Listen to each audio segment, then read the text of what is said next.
Olá, amores! Giovanna voltando aqui. Agora a nossa aula será de geografia, isso mesmo. Então, pegue aí o seu livro, tá certo? E abra em geografia na página 24, certo? Nosso conteúdo será da página 24 a 31, com explicação e atividade, ok? Olha só, vamos relembrar o que a gente estudou na aula passada. Na aula passada, a gente estudou sobre as partes do rio. Você lembra quais são as partes que formam o rio? Não ou sim? Vamos relembrar agora. Primeiro, vamos relembrar o que são rios, né? O que o nosso livro fala sobre o que são rios, né? Isso. O nosso livro diz que rios são correntes de água que nascem nas partes mais altas de um relevo e se dirigem às partes mais baixas, desaguando em outros rios, lagos, mares ou oceanos, tá bom? E também nós vimos sobre as partes do que compõem um rio, né? Que é o nascente, as margens esquerdas e direita, né? Isso. Tem também a queda d'água ou cachoeira, os afluentes e também a foz, né? Isso. Então, aí no seu livro tem explicando qual é a função de cada uma das partes dos rios, tá bom? É sempre bom você estar relembrando o que você já estudou. Então, você faz uma releitura das partes dos rios para você entender melhor o que é qual é a função de cada uma dessas partes. É isso, meus amores? Então, agora vamos para o nosso assunto de hoje, que é o uso dos rios, né, na agricultura e também na produção de energia elétrica, né? Porque os rios são muito importantes para a produção da energia que chega nas nossas casas, certo? Nas nossas lâmpadas. Ok, baby. Então, o uso dos rios na agricultura e produção de energia elétrica. Aprendemos no esquema anterior que à medida que o rio percorre as terras de diferentes formas, ele a modela, né? Ele vai modelando o rio, ele vai modelando a forma de relevo, tá certo? Isso acontece porque, como já vimos no caderno 1, a água provoca o que? A erosão nas rochas. O que é a erosão? É o desgaste do solo, certo? E aí o rio ele vai desgastando as rochas. A gente viu isso lá no caderno 1. Né? A água, quando ela bate com força nas rochas, ela vai danificando, vai quebrando as rochas. Com o decorrer do tempo, dos anos, né? Não é de um dia para o outro, tá certo? Esse processo ele é muito lento, tá bom?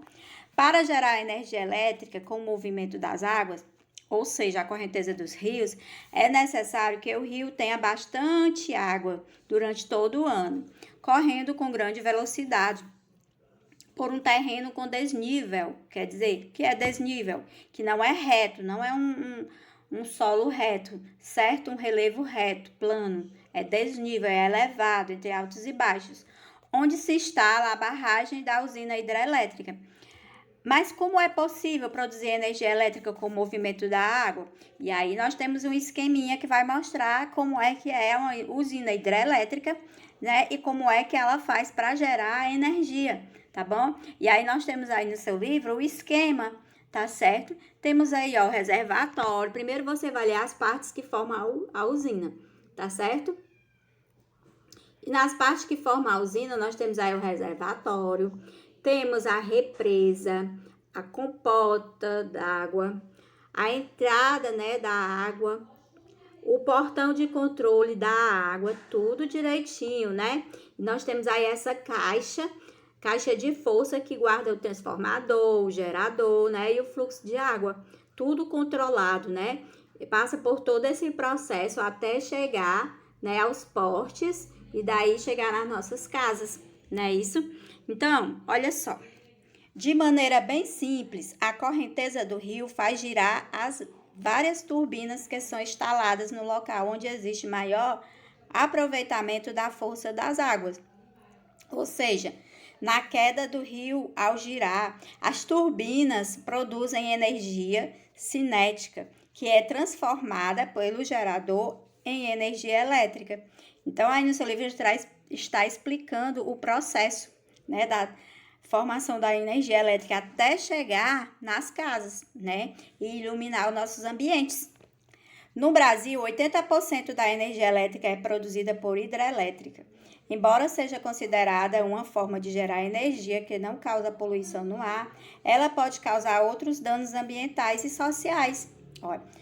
Olha só, gente, a gente está falando muito sobre poluição, né, no nosso livro, e aí ele está dizendo que a energia, que a usina hidrelétrica, ela não produz, não causa poluição no ar, né, mas causa danos ambientais e sociais. Vamos ver quais são. Um deles é a necessidade de represar a água dos rios. Quando esse represamento ocorre, uma grande extensão de terra é alagada, forçando a população que morava nas terras a sair. Então, as pessoas, quando eles precisam criar uma usina hidrelétrica, formar uma usina, o que eles fazem? Eles desocupam toda uma cidade, tá certo? Para que naquele lugar possa ter um rio, né? E os animais também, né, precisam se deslocar para outros lugares, né? Então, além disso, o represamento altera o funcionamento da natureza local, pois obriga vários animais a se deslocarem. Então, eles têm que sair também para ir para procurar outro habitat para ele morar, certo? E dando continuidade ao assunto, vamos para a página seguinte, página 26, que vai falar sobre a irrigação na agricultura e seus impactos, tá certo? A agricultura é a criação de vegetais, né? Lembra? Pois é. E aí vamos ver qual a importância e os impactos que causam, né? Os rios na agricultura. Vamos ver. Fique atento. Além de serem usados para gerar energia elétrica, né? Os rios são muito importantes para a agricultura. Olha só. A água captada é usada em muitos lugares para a irrigação de lavouras. A água pode ser retirada dos rios, lagos ou de fontes de água do subsolo, como o lençol freático e os aquíferos. Os aquíferos, né, é aquela parte subterrânea que a gente viu também no módulo passado, tá certo? Que são a água que fica no subterrâneo, tá bom? Se for retirada dos rios ou lagos, uma das formas mais comuns é abrir um canal de irrigação para que as águas das fontes possam passar próximo às plantações. E aí, meus amores, nós temos aí o rio, né? Olha só, temos aí um rio, né? E aí esse rio, ele tem um canal de irrigação, né? Que leva a água do rio, né, para a lavoura. E esse canal fica bem aqui, ó. Tá vendo o rio? Nós temos aqui o rio. Aí ele abriu aqui esse canal, olha só, ele abriu o canal, né, para ajudar na lavoura, a molhar as plantinhas, não é isso? Lavoura, você sabe o que é, né? A plantação de hortas, né, dos alimentos, tá certo? E aí nós temos outra forma de irrigação, né?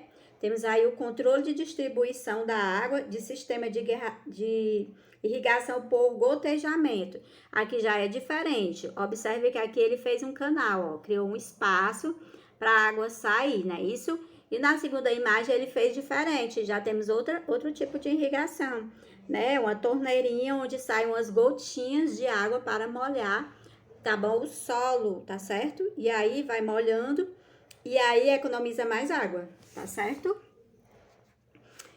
Na página 27, temos aí também o esquema de uma perfuração do solo, tá certo? Vamos ver. A Ana diz o seguinte: depois que a água é levada até as plantações, ela pode ser utilizada de várias formas. É verdade, a gente já viu, né? Uma das maneiras mais comuns, principalmente em regiões secas, é a técnica do gotejamento, pois ela evita o desperdício, que é essa técnica aqui, ó, quando eles irrigam, né, colocam um cano debaixo da terra, no subsolo, né, isso para irrigar.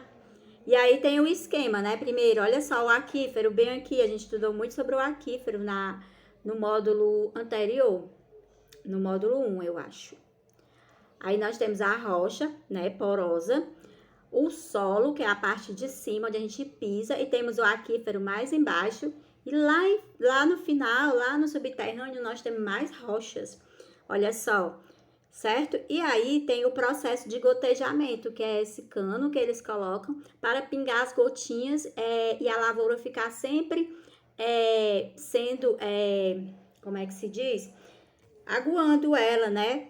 Certo? E essa técnica é muito boa, certo? Porque economiza mais água e as plantinhas vão sempre estar sendo regadas, não é isso? Legal, beleza. Agora vamos ver os impactos, né? Que causa, né? O uso da água, tá certo? Presta atenção. Quando as atividades agrícolas são realizadas próximo aos rios, é necessário, nessas lavouras há excesso de produtos como agrotóxicos, o solo e a água são contaminados. Gente, vocês lembram o que são agrotóxicos? A gente viu isso lá no caderno 1, eu acho.